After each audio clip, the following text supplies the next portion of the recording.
Martedì 1 luglio. Sant'Aronne, fratello di Mosè.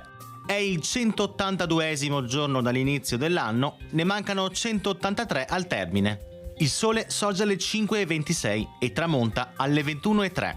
La luna si leva alle 12:03 e tramonta a mezzanotte.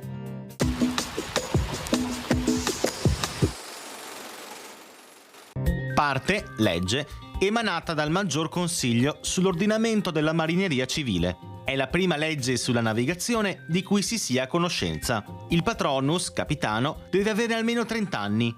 Entro un mese da ogni attracco a Venezia si deve provvedere alla radicale revisione del bastimento e alla regolarizzazione dell'ingaggio dei marinai, che non può avere durata minore di un anno. Deve essere assicurata la guardia continua della nave, con turni di una giornata, pagata a parte, un bisanto. Alle operazioni di carico e scarico, come alla manutenzione della nave, deve provvedere tutto il personale imbarcato sicut melius poterunt, al meglio delle sue possibilità.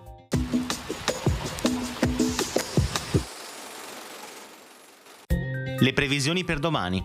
Variabilità più accentuata in montagna, ove agli spazi di sereno si alternano maggiori addensamenti nuvolosi, con qualche possibile rovescio temporale dal pomeriggio sulle Dolomiti.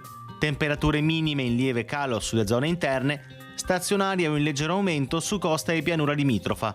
Per le temperature massime, attese variazioni poco significative in quota ed un discreto aumento altrove.